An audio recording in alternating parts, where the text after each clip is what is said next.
Welcome to the Bill Walton Show, featuring conversations with leaders, entrepreneurs, artists, and thinkers. Fresh perspectives on money, culture, politics, and human flourishing. Interesting people, interesting things. Welcome to the Bill Walton Show. I'm Bill Walton. In the past 2 years, measures taken to deal with the COVID virus have resulted in extraordinary losses of freedom in the West, in fact, all over the world, driven by government mandates and lockdowns. Now that it's clear we're no longer in the throes of a pandemic, what next? In what circumstances and for how long are citizens prepared to accept these extraordinary extensions of state power and withdrawal of their civil liberties? In this case, it was the cause of public health. But how likely is it that government in the future will use the same draconian measures for other so-called emergencies? I'm worried that we're sliding into a permanent tyranny in the name of protecting us. With me to dig into this question are Dr. Naomi Wolf. She's the author of 7 nonfiction bestsellers and co-founder and CEO of Daily Clout.io. She's a doctorate in Victorian poetry from Oxford and writes on Substack as Outspoken with Dr. Naomi Wolf. It's a terrific read, and I highly recommend everybody subscribe.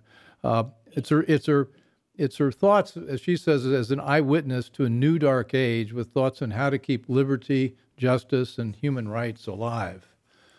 And I am thrilled to have my friend and returning guest, Jenin Younes, join us. She's litigation counsel for the new Civil Liberties Alliance, NCLA.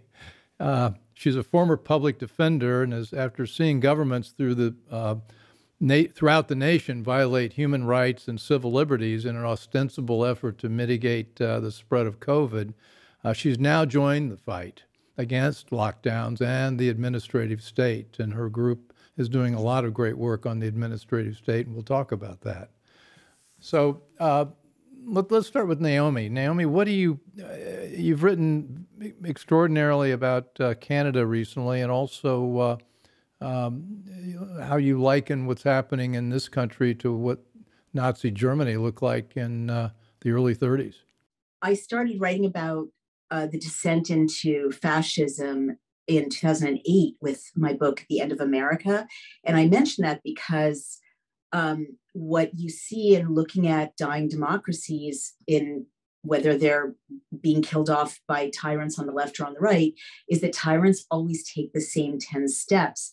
And because I saw that pattern, I was able to predict with sort of 99.5% accuracy, sadly, I wish I'd been wrong, the descent into tyranny that we're seeing now. So, yet, you're absolutely right. I wrote about Canada and its sort of 48-hour foray into full-out totalitarianism. And I pointed out that we're in real danger in the United States because, among other reasons, there are sort of unidentifiable security forces, violent men in uniform in Canada, but also in Paris, unidentifiable violent men in uniform beating up protesters. And what you see in a dying democracy is militias, basically mercenaries, contractors, armies for hire. And there are armies for hire around the world, from entities like formerly named Blackwater, now XE. And so that really worries me because they're right over our border. And the other thing that worries me considerably is this new benchmark of freezing assets of critics. That is a whole new introduction into what had been a capitalist system. It's full out Marxism. And it's quite terrifying because it does have an immediate chilling effect, an immediate deterrent effect on everyone who might help or support or raise their voices in any kind of civil society way. And by the way, the Charter of Rights and Freedoms in Canada explicitly grants the protesters or any critic of the government the right to assemble freely and to speak freely. And then moving on to our own country, I think the biggest unreported story of our century is that last Friday, now it's getting more attention, President Biden extended the Emergency Act, which had been re-upped 8 times since the pandemic began. But this time he extended it in an open-ended way and in a way that funnels billions of dollars to HHS. So why is this so scary? A, it's open-ended, and history shows that tyrants never give back emergency powers once they have them. But B, it's so scary because what we're seeing at Daily Clout, which monitors legislation and it drafts model legislation, is that states such as Washington State and now yesterday, New York State, Illinois has a bill, they are changing Board of Health regulations, so bypassing their legislatures to create quarantine camps where you can be detained indefinitely if you've been exposed to a contagious disease and you don't get out, without a judicial petition. And you have to behave in a certain way when you're in quarantine. And you can't, I read this regulation in New York State yesterday in a state of quite serious terror. It says you can't come within 6 feet of another human being while you're in detention. So it's these like extraordinarily tyrannical Board of Health empowerments. And another creepy thing is that they're starting to target mental health as under the aegis of the Board of Health. And so what that's going to do is it's going to create a kind of mental health aegis for militarized boards of health, in effect, to criminalize dissent. Essentially, if we don't agree, if we're critics, the boards of health will have the right to detain us. And so all of these are things that you do see in, when there's a power grab. And that's why, just to wrap it up, that's why I say these days that the coup in America has already taken place. Well, Stalin and the Soviets used mental health as a way to deal with incorrect political thought. And that's kind of where we are. Jenin, are you doing anything on the freezing assets concern or the Emergency Act that Biden just put in place? What are you guys doing to bring attention and to help stop that? Well, we haven't looked at that yet at all. So the freezing of assets is only in Canada. That's correct, right? Right. Yeah. We can't do anything outside the United States. But I agree. We're in an incredibly scary time, and even though a lot of the mask and vaccine mandates, which I've been, working on fighting for the past 8 or 9 months, fighting against, even though a lot of those appear to be going away, what really bothers me is that all of these politicians and the populace basically haven't repudiated them on sort of civil liberties grounds or constitutional grounds. Instead, it's, cases are dropping, so we can do away with vaccine mandates or mask mandates for now. But it's clear that if, cases go up again or there's another pandemic, we can, no matter how severe, we can bring all of these things back. So we're in very scary times, and we live, I think, in a society where a lot of people don't understand freedom and the importance of freedom. Well, what was the tweet you sent me? Freedom now is considered what? Well, white supremacy. Is that the one? Yeah. The Washington Post ran an article saying that freedom was a white supremacist concept. Which is just, I don't know, tell that to Harriet Tubman, but it's just completely ridiculous. Well, I did a show with James Lindsay on critical race theory, and he just calls it race Marxism flat out. Yeah. But it's Naomi, your visual that struck you also struck me, which is these thugs in Canada that are showing up, and they look like they're straight out of the 30s. They look out of a bad Nazi movie. I thought of Canadians as these very sort of nice, passive people, and all of a sudden you see 53 Blutos show up kneeing people on the street. Do you think that's a private armed service, or is that just a secret piece of what the Canadian government's had in place, and are now just rolling it out? Well, I guess, what I miss is real journalism, right? Because it's too early to know. But what reporters should be doing is asking that question. And the other thing I want to say is that the reason I am so worried about contractors or private armies is that I'm one of the few reporters who's ever gone to Guantanamo. And what I saw there was that the military, a military or a National Guard or Mounties, have real rules, and even in war, they have rules of engagement. There are things they cannot do.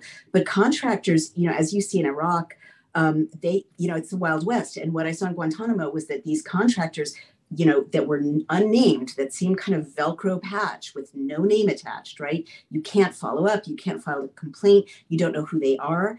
They're the ones who were tasked with doing the horrible things that the U.S. military are forbidden to do by law. So what's really scary about a state of emergency, which people don't understand, in my essay, which is now at like 82,000 views about the Canadian situation, pointed this out, and I hope it had an impact of some kind, is that parliamentarians don't understand how much in danger they are when someone like Justin Trudeau declares a state of emergency, and they don't understand that they are not protected if those are private contractors, if those people do report to Justin Trudeau alone and not to the people of Canada within the laws of Canada. So people really have to understand what a terrifying thing an emergency order is, what a state of emergency is, how it bypasses all of the laws that keep us safe and give us, recourse if someone abuses us. And also, I want to say at this point in history, the people who, people get beaten up by thugs like that at this point in history. It happened in Italy with Mussolini and his black shirts. It happened under the National Socialists with brown shirts. In 6 months, in 1933, they rounded up civil society leaders, beat them up, roughed them up, and, you didn't even need concentration camps at that point. Within 6 months, they had quieted all of civil society dissent. So that is really terrifying that those thugs are up there. I would also say, as someone who's been a political consultant to a presidential campaign and a vice president, the way that the images were transmitted in France and in the Netherlands earlier and now in Canada, they're very theatrical, right? They're very cinematic. Those guys were posing, that the kind of phalanx, the violence. Usually when police do bad things, they're not trying to get all the cameras in the world, recording the bad things, because their badges are there and they will they will be investigated. But these guys, I predicted this on War Room before it happened, because this is standard. They are trying to tell the world, this is what happens to you when you protest. So the images are intended to be terrifying. Well, it's part of an attempt to intimidate us and chill speech. Correct. Yeah. Oh, absolutely. I mean, that's exactly what's going on in Canada. I mean, and it's going on here too. Yeah, I mean, you had your Twitter. We're talking with somebody who no longer has a Twitter account. And that's another, these sort of things. Yeah. I wonder why people are so passive, so bovine, and yet they may not be, but they don't know what everybody else is thinking, because they're not allowed to have an ordinary, honest, open conversation or debate about vaccine efficacy or whether lockdowns really work, or all the sort of things that are in the public square now. There is no public square, and I guess we're now seeing the public square is going to get filled with these guys in these black leather jackets, which is well, and I think what happened. And by the way, in this show we get to speculate, so we don't have to. You don't have to be. You don't have to be too careful. You're a very careful lawyer, but you get to give us your grander theories as well. Well, I think a lot of people actually agree with us, even if they're maybe not as passionate or not as willing to, speak out or go out on a limb over it. Because what obviously happened over the last few weeks was that a lot of these Democratic politicians got horrible polling predictions. And that's why I don't know if you've noticed, but like one day they all dropped vaccine mandates, mask mandates went away. It was very strange. Here in DC, Mayor Bowser, from one day to the next, said tomorrow, no vaccine passport, which was just bizarre after, really, she had been doubling down on this. So I think a lot of people think this. They're just not saying anything. But when it came to the polling, it was obvious where their opinions lie. Well, can I jump in on that? Yeah, let me just do a quick spot here. This is the Bill Walton Show. I'm here with Naomi Wolf and Jenin Younes, and we're talking about this drift we're seeing towards totalitarianism. Naomi?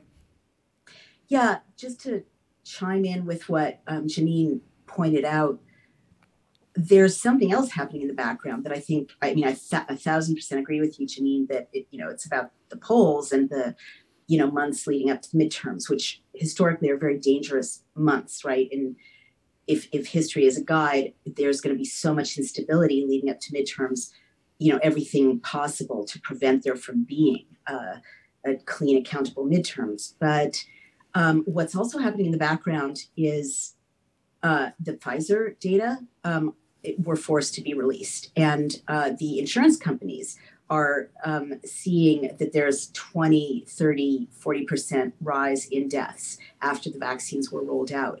And people like Ed Dowd, this former BlackRock investment advisor, is coming forward saying we're going to see that fraud was committed by Pfizer. And even the initial documents that have been released under court order by Pfizer show that there were 1,200 deaths in the first 90 days after the vaccine. And as Ed Dowd pointed out, in the control group, more deaths in the vaccinated than the unvaccinated. So this is a massive fraud, and it's about to come out, or it's coming out. And to me, that's why the New York Times, which has been way up front propagating fraud. I've been screaming about the defects in the data on that big front page COVID map, because I understand how you make digital dashboards. That's what we do as a business here at Daily Cloud. Their data has been corrupt from the start. And only now that there's going to be an investigation of the CDC, that there's people like Dr. Henry Ely submitting a call for a grand jury investigation for willful misconduct by the CDC about their data, and the Pfizer data about to emerge, that they kept injecting people when people were dying and being maimed. I think that people are laying down a paper trail, and Jenin, you know much more about this as a lawyer than I do, but it seems like the Democrats additionally are laying down a paper trail to protect them from being swept up in what are going to be, massive lawsuits and criminal charges related to this fraud. Jenin, this seems like a litigation-rich and target market for you. Well, yeah. It's the Pfizer thing is a big deal. Yeah. And the guy who dug into this is a serious man. He was ran $10 billion for BlackRock, worked there for 10 years. It's ironic he should come from BlackRock because they're hardly friends of freedom there, but he is. And if Pfizer has covered up this data, wow. Yeah, if they have, I'm sure there will be lawsuits, and especially if anybody's been injured as a result of that. I am going to withhold opinion on that specific subject as to our careful lawyer here. But I will say, there was an article recently, I think in the Times, about how there's been a huge spike in non-COVID deaths. That may also be related to lockdowns, rising substance abuse. There have been a lot of drug overdose deaths, suicides, et cetera. So it's clear, how destructive these policies are. And then there was actually a New York Times article which shocked me about how the CDC has been hiding data about the boosters. So the data was showing they provided no benefit to people under 50, so it's all risk, and especially to young men. And the CDC hid that data along with some other information about it. So it's just really stunning. Unbelievable. And Rochelle Walensky has a college-age son. The inhumanity of these people hiding data that could save young adults from risk without benefit. It's extraordinary to me. One of the reasons I wanted to get both of you on is that you've both made an interesting journey from maybe a different place politically, the left. I know we talked about this earlier, Jenin, in your case, and I don't like labels at all, and I can't even define where we are now because I don't have a label for me. I certainly don't have a label for you. But this mask in particular, let's take masks as an example. It seems to divide up neatly along political lines. If you voted Democrat, you're wearing masks. We went out to dinner last night, and we live in a highly Democrat neighborhood. And the mask mandate's gone, and yet everybody still had them on, and it's a sign of virtue signaling something. Yeah. So what is it with the left versus right schism on the mandates and the masks and the lockdowns? Well, I do think there's been quite a realignment. I mean, several commenters have noticed it's sort of more like authoritarianism versus freedom these days. And right. and Naomi knows a lot. I mean, I get contacted by disaffected Democrats every day, tons of them. So I think a lot of people are seeing through this. But initially, because I think Trump came out, sort of wasn't sure about masks and wasn't sure about lockdowns, and the left and Democrats hated him, I think their reaction was, well, if Trump says this, it must, Trump says X, it must be negative X. So I think that's a little bit of what happened. But I know Naomi also has interesting thoughts on that. Yeah, what's this about? Well, I mean, first, when you ask that question, I'm just smiling because literally maybe a year and a half ago, I met Jenin, and she and I were like refugees from the left, having a glass of wine and saying, what is happening to the people around us? We are astonished to watch what's happening. I agree with Jenin 1,000% yet again, that it is a realignment, a different axis of authoritarianism versus freedom. And it's a great opportunity if you had good leadership that was willing to be transpartisan or inclusive and find common ground, because there are many more of us than there are of, the oligarchs at this point, which are also transpartisan. I often point out that, the World Economic Forum cleverly has liberals in Canada and conservatives in the UK and a conservative in Australia and a liberal in New Zealand. And, there's nothing partisan about the power grab we're seeing globally. So it's a mistake to have a tunnel vision of partisanship, when you say who are the bad guys. But I do have, friends and loved ones who are not only Democrats, but in that bubble of CNN, MSNBC readers, New York Times readers, and their view, like we are as a country getting two absolutely different information streams. Paradoxically, I was always taught that Tucker Carlson and Steve Bannon are evil, and they're doing better reporting on this than the New York Times or the Washington Post, let alone CNN and CNBC. But it means that when I talk to my loved ones, intelligent people, they literally believe that the pandemic is ending because of masks and lockdowns. Yeah. They literally believe that the more you get boosted, the healthier you're going to be, or that this is the big lie of all time, and it really has affected my life, that unvaccinated people are more dangerous to be around than vaccinated people, even though the vaccines don't affect transmission per the manufacturers. But you can, like Jenin and I have talked about this, what a lot of, liberal or Democratic voting refugees like us are noting with sadness, and people are starting to analyze it, is that our loved ones are in, it's been called a mass formation psychosis by that Belgian psychologist, but there are other names for it. They're in a kind of mass hysteria, and you can't really chip away at it with facts or logic. And that's sadder than anything. I mean, it's dividing families, it's dividing friends, and it's scary to see people. I mean, literally, I have beloved friends. One is a Democratic judge. One was a high level editor of a major news outlet, and they literally cannot hear evidence to the contrary of what the narrative is. They've changed, right? They don't say that doesn't hold up or those sources are not good. They say, don't show me that. It's like a religion, and that's scary. What do both of you think about Robert Malone saying this is a mass psychosis formation? Yeah, I mean, I didn't actually listen to that that's episode. That's a new term. I didn't listen to the whole thing, but it was because we did a show, a year and a half ago. I said, it looks like, yes, there's a pandemic, but it's a pandemic of fear. Yeah. Much more than a pandemic of a virus. Yeah. And I think what I see is this hysteria.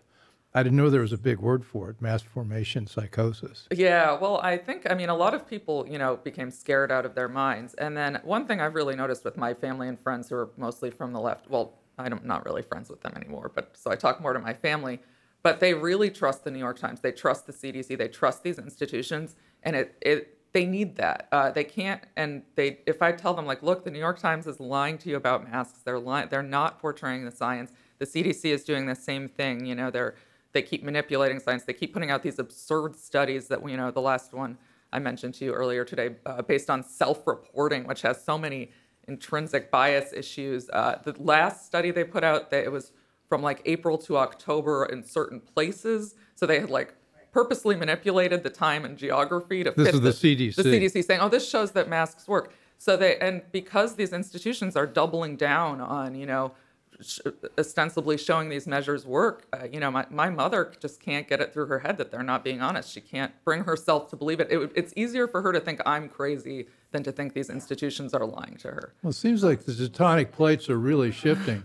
It seems like left versus right, Democrat versus Republican. I don't think any of that stuff seems to align with what people are thinking and feeling now. No. And the loss and trust of government is extraordinary. Yeah.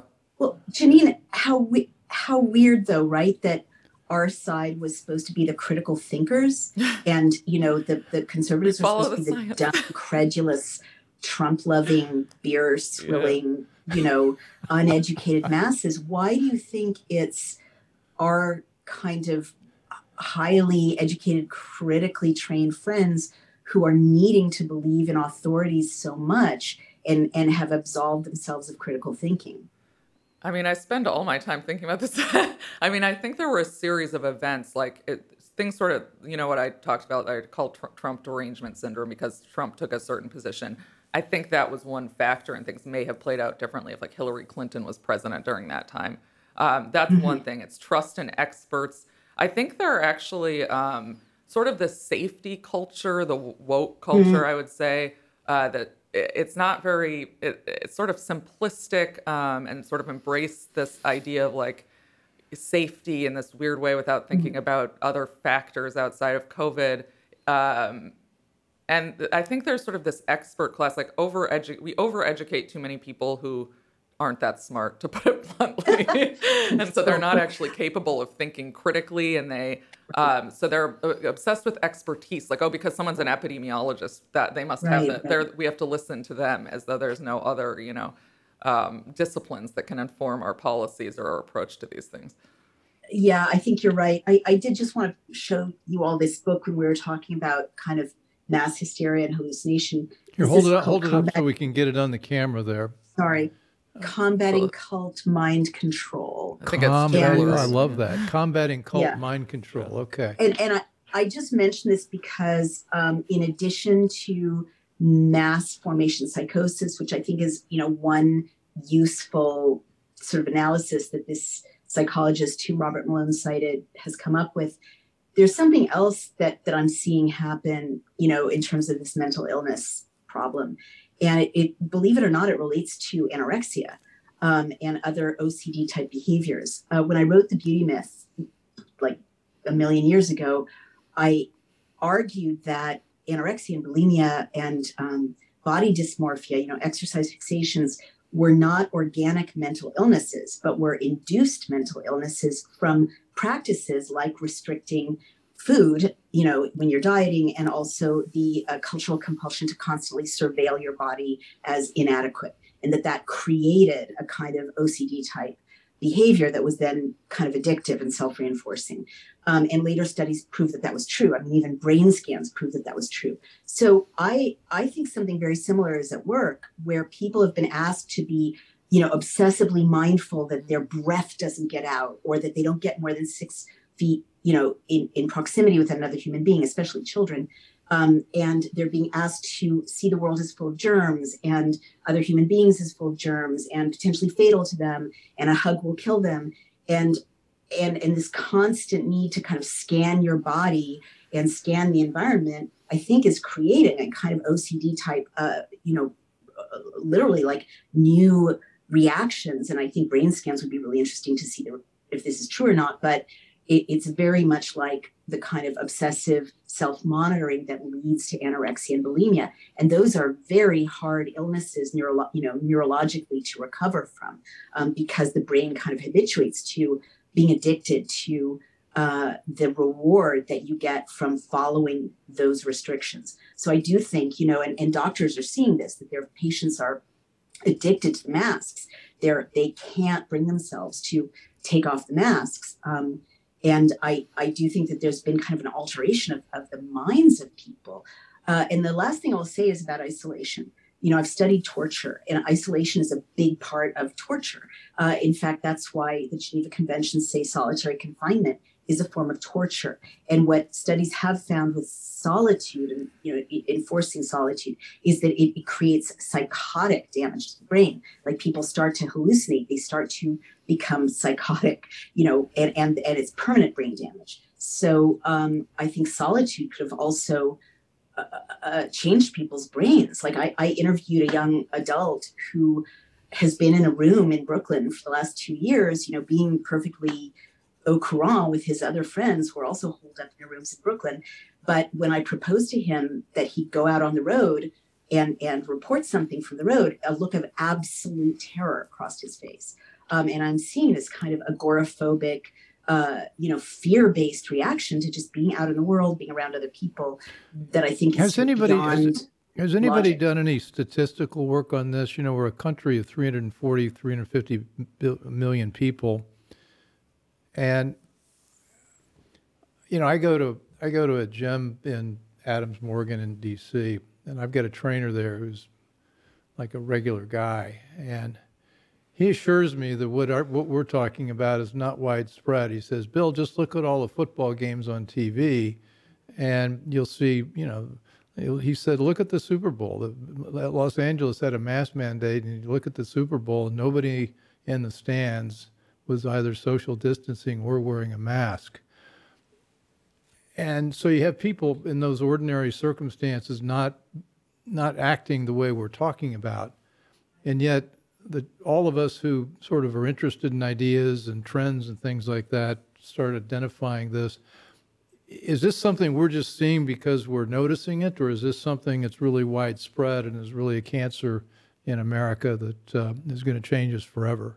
I suspect it's a pretty small, I suspect it's a relatively That was a 35,000 foot question. We're talking about the future of the country here now. Go ahead. I suspect it's a pretty small population or percentage that's sort of talking about what Naomi described, someone who's been locked. But, I hear of these people. I know a couple of them. But I think they also, they're terrified and they have quite a voice. You see them on Twitter. Then they're just pushing very, very hard to keep all restrictions in place. They have very loud voices. And because they cannot return to normal. I don't think they're capable of it at this point. I do think the vast majority of people want to go back to normal, but the problem is that most people don't care that much and will sort of just go along with whatever they're told to do. So the majority won't get up on the train and, scream that they're not going to wear a mask again, which I actually did. Although that yeah. I would add, too, that the 35,000 people in a stadium are self-selectedly not the people cowering in their rooms. Those people would probably decline. But look, I come at this from there's no way to know how widespread this is, right? But I think it's a very specific demographic. I mean, I think it's the most educated, liberal, chattering classes in a few cities, but those people have outsized influence on the culture, and they also happen to be my friends and family. And they're sitting in their rooms on the internet, so they may seem like a lot bigger percentage of the population than they are. They're not out doing things. They're not out doing things. I mean, there's no way to know how widespread it is, but I do literally have a relative whom I love to bits who will not sit outside with me because I'm unvaccinated. And I have another friend, this, judge whom I mentioned. Won't sit outside with you? Won't sit outside with you? Will not sit outside with me because I might kill him by my presence. And I have this judge friend who won't go indoors with me. And he literally says, I don't sit indoors with unvaccinated people. So there are these deep pockets of highly educated people who, is it ideological? Is it OCD? Is it a mixture by now? I don't know. But let's move on to one population that I know is being harmed en masse, and that is children. I'm the stepmother of a 10-year-old. And when his school sent us a notice that some children were not wearing their masks correctly. And these kids wear masks 10 hours a day with mask breaks, right? And they were also not distancing correctly, and the children who forgot to properly wear their masks and distanced would be given physical reminders of double masking. So this is all child abuse in my view, but that is like extra criminal level child abuse. And I know, my poor stepson looked at what a double mask would look like, because this was such a traumatic thing to say to any child. But I also, I'm around 10-year-olds, and they've lost verbal skills. Their faces are affectless. They don't know how to. Saw this. Someone was tweeting, and Jay Bhattacharya tweeted it, so I trust it. But the CDC has lowered the age of development now.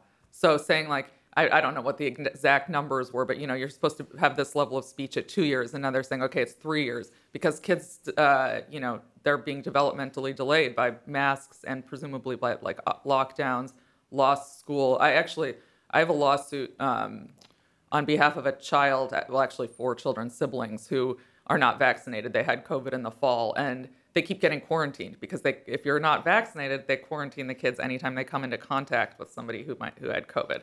So these kids just keep losing school, as if they were vaccinated, they weren't. It's an underhanded way of coercing the parents to vaccinate them, of course, because they wouldn't be subject to these rules. But I mean, what we're doing to children in the name of public health is the most cruel, absurd thing I've ever. I can't believe it's the liberals who supposedly care about people and kids. It's just unconscionable. So they can't resist. So the double mask, the dunce cap has become the double mask. Yeah, but can you imagine if you read about that in a Dickens novel? I know. You'd think, well, that's what I mean. Thank God we have evolved past that point of brutality and ignorance and cruelty. And here we are. Yeah. And I guess the other thing that astonishes me is that all the other, upper middle class, educated, caring helicopter parents in this affluent neighborhood are not up in arms about this. They're okay with this threat against their children, and they're okay with their children. They literally say things like, I don't want my child to unmask if the other kids are masked, because he'll be ostracized. And you hear about that. You hear about kids, being told, the parents tell their children not to play with the unmasked child. Yeah. I'm hearing stories like this across the country. These kids are going to be scarred for life.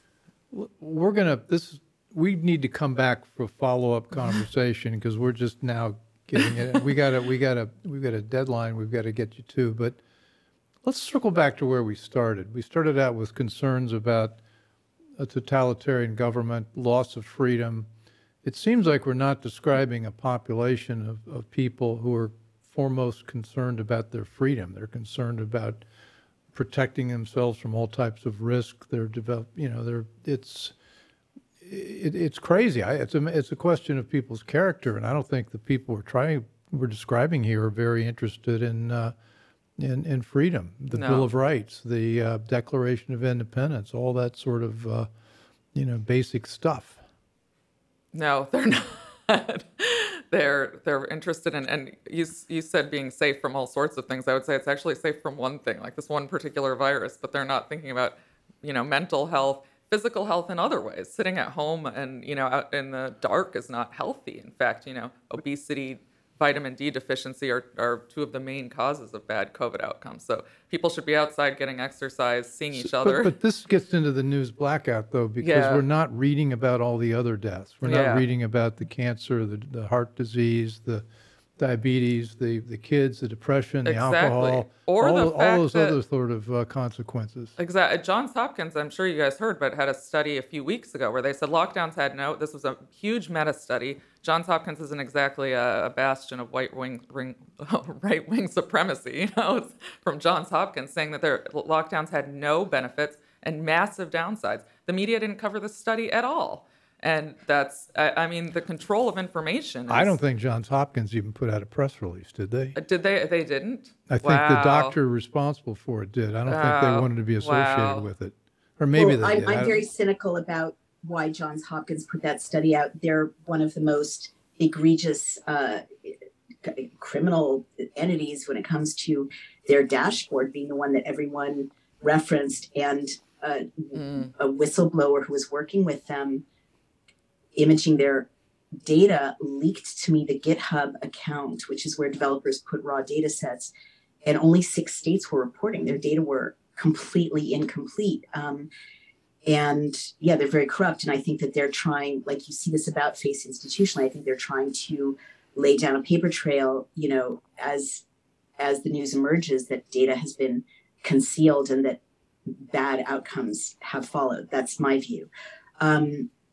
But yes, there is a media blackout. But I also wanted to say about people buying into this notion of not caring about freedom.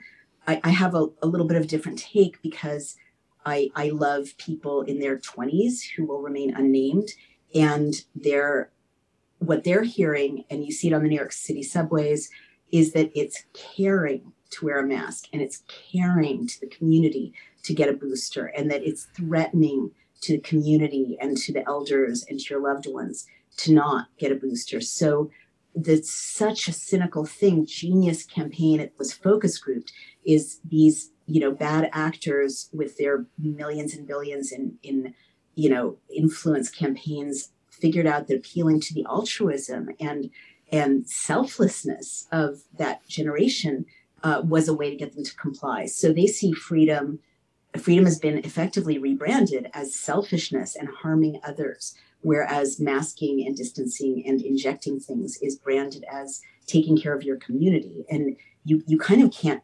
fault young adults for being idealistic and wanting to serve their community, but their idealism has been hijacked. Very Orwellian. That's a pretty good. Well, we got to wrap. Naomi, thank you. Jenin, thank you. I mean, I feel like we're just beginning to get interesting. We got to start going for Joe Rogan links here. Next time we need 4 hours to unpack this. Naomi, where's the best place to find you? On Substack or where? Certainly Substack and dailyclout.io, where we're fighting to change state legislation. I just want to say one thing, which is the record of this moment is being written now, and the heroes are being identified. And over, I noticed that 19 out of 20 of the, you know, heroes being showcased are men, and God bless them. They're very heroic men. Jenin Younes ran out in front of the troops in this battle at the very start when she saw how unjust it was. She's been courageous. She's been a warrior and a leader. And she's a hero of this movement. So I just want to say that. Oh, thank you so much, Naomi. Well, same I so to you. agree. I so agree. That's why you've been back here 3 times. And you're going to be coming back time after. Yeah, you were early. Yeah. And we, you know, we talked about it. You paid a personal price. So have you, Naomi. But I mean, you really had to jettison a lot of what you were and became something else. Yeah. I get to hang out with people like Jenin now, so that's okay. Well, that's great. I get to be on the right side of history with the cool kids. Jenin, we can find you at the, what are our acronym? Not the New Civil Liberties Alliance. It's a wonderful place founded by Philip Hamburger. And I think we've described a very litigation-rich environment for you guys to help, you know, get back on. Yeah, and I also have a very active Twitter account in my name. What's your handle? Lefty Lockdowns 1. Actually, it's a long story about why that's kind of a stupid handle, but I didn't really understand how Twitter worked when I created it, and it was shortened from Lefty Lockdown Skeptic, but they haven't suspended me yet. We'll see. I know. I'm preparing to meet Naomi's fate.